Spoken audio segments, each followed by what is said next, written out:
My wife of 10 years had her secret affair partner crash our 8-year-old son's birthday party. She's been cheating for 2 years and now wants primary custody. I'm a 38-year-old dad, and last week, my life fell apart in a way I wouldn't wish on anyone. It happened during my son Ethan's 8th birthday party, of all times. And I think I'm still trying to wrap my head around everything. I've been married to Laura, 35, for 10 years, and for most of that time, I thought we were happy. Well, maybe not happy, but at least stable. Turns out, I was wrong about a lot of things. Looking back, I should have seen it coming. There were plenty of signs if I'd paid closer attention. Laura has always been a bit self-centered. She'd make big decisions without consulting me, brush off responsibilities, and somehow always managed to make everything about her. The first major crack showed up about a year ago when she drained a chunk of our savings to buy herself a brand new luxury SUV. I'd been saving that money for Ethan's college fund. We'd talked about it for years, building something for his future. But when I came home one day and saw the shiny new car in the driveway, I knew something was up. Laura just shrugged when I asked her about it. "We needed a new car anyway," she said, casually flipping her hair over her shoulder. "And Ethan needs something safe for school runs." I reminded her that our current car was perfectly fine and brought up the college fund, but she rolled her eyes. "Don't be so dramatic. We can always save more money later." I was livid, but she kept brushing me off until I finally set up a separate account that she couldn't access. Of course, she called me controlling and dramatic, but I didn't care. I wasn't letting her touch Ethan's future again. That wasn't the only thing. She's always been great at making herself the center of attention, even at Ethan's expense. She'd bail on his school events, saying she had work meetings, but then I'd find out she spent the day at a spa or out with her friends. One time, she skipped his recital, a performance he'd practiced for weeks, because she wanted a day off. When I asked her why, she just said, "I'm tired, okay? I'm always running around for this family. Can't I take one day for myself?" It was the same story every time. She was tired. She needed space. She deserved a break. And if I ever tried to talk to her about how this affected Ethan, or me for that matter, she'd turn it around. "Oh, please," she'd say. "At least you don't have to juggle work and kids like I do." It didn't matter that I did most of the parenting or that I worked full-time too. Nothing I did ever seemed to count. But the real breaking point came at Ethan's birthday party last weekend. The party was a big deal for Ethan.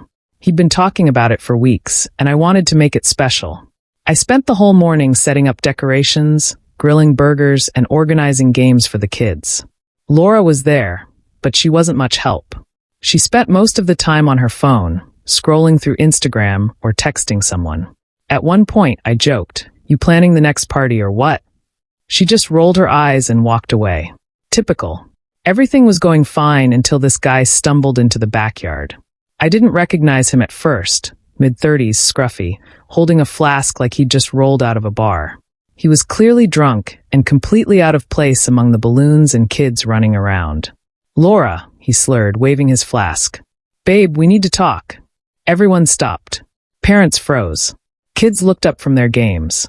Ethan clung to my leg, confused. I stepped forward. "Who the hell are you?" The guy laughed, swaying on his feet. "Oh, you don't know? Man, this is awkward." That's when I noticed Laura.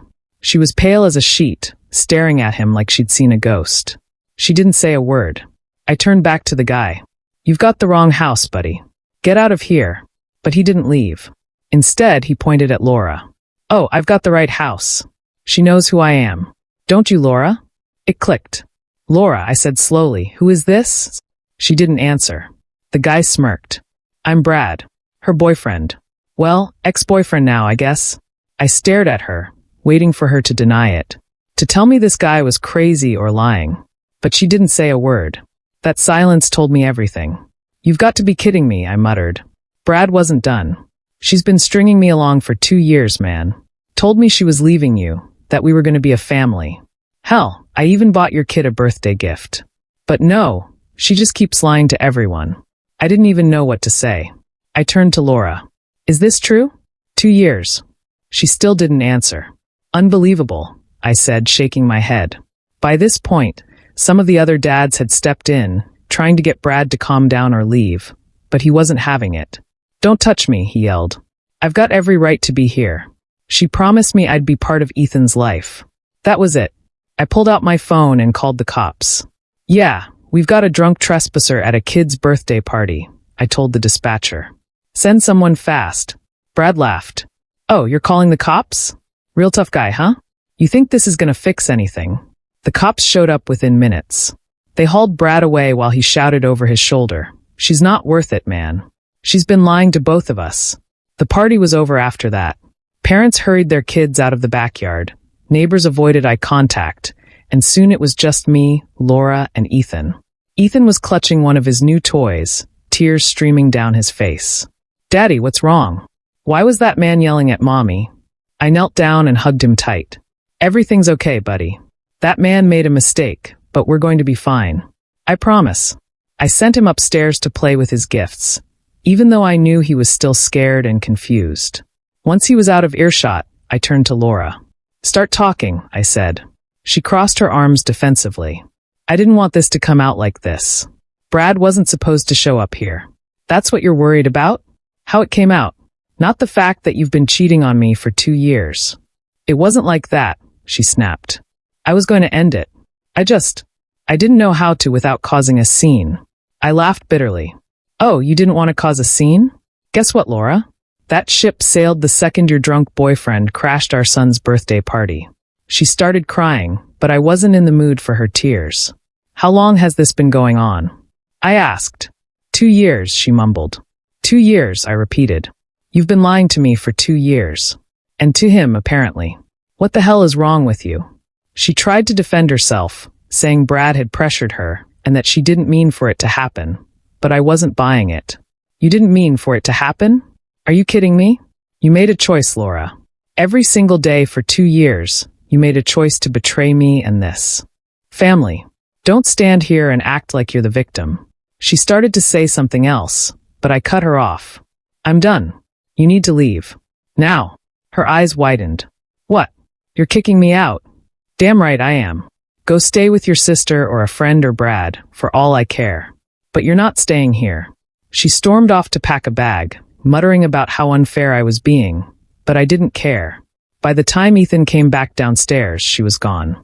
For the next few days, I tried to keep things as normal as possible for Ethan. I didn't want him to feel like his world was falling apart, even though mine was. He kept asking when Mommy was coming back, and I had to find a way to explain things without completely shattering him. Mommy and Daddy need some space right now, I told him. But we both love you very much, and that's never going to change. Meanwhile, Laura was blowing up my phone, alternating between apologizing and accusing me of overreacting.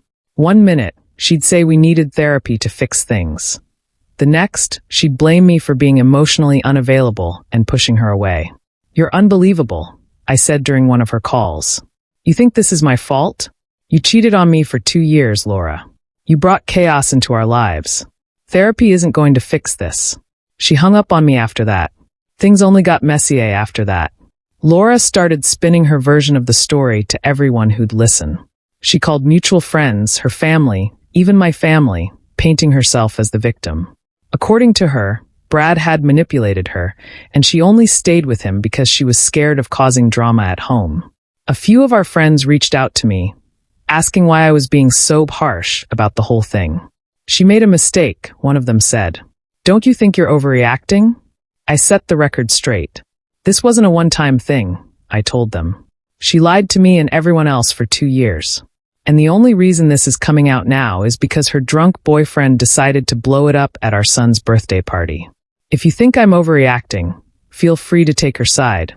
Most of them backed off after that. A few even apologized when they realized how deep the betrayal ran. But Laura wasn't done. During our custody discussions, she tried to pull another stunt. She demanded primary custody of Ethan, arguing that she was his mother and he needed her more. Never mind that she'd been an inconsistent parent at best, bailing on his events, spending more time on herself than with him, and now dragging him into her mess with Brad. Are you serious right now? I said when she brought it up. You want to uproot his life even more just so you can feel better about yourself? She got defensive, saying she'd always done her best for Ethan. I didn't even bother arguing. I just handed over the documentation I'd been keeping, missed school events, her spending habits, her affair. My lawyer took it from there. The court saw through her nonsense pretty quickly. I was granted primary custody, with Laura getting supervised visits until she could prove she was stable. But even that wasn't enough to stop her. She started showing up unannounced at Ethan's school, trying to get him to come with her or slipping him expensive gifts to win his affection. She even told him, if Daddy didn't call the police, we'd all still be together.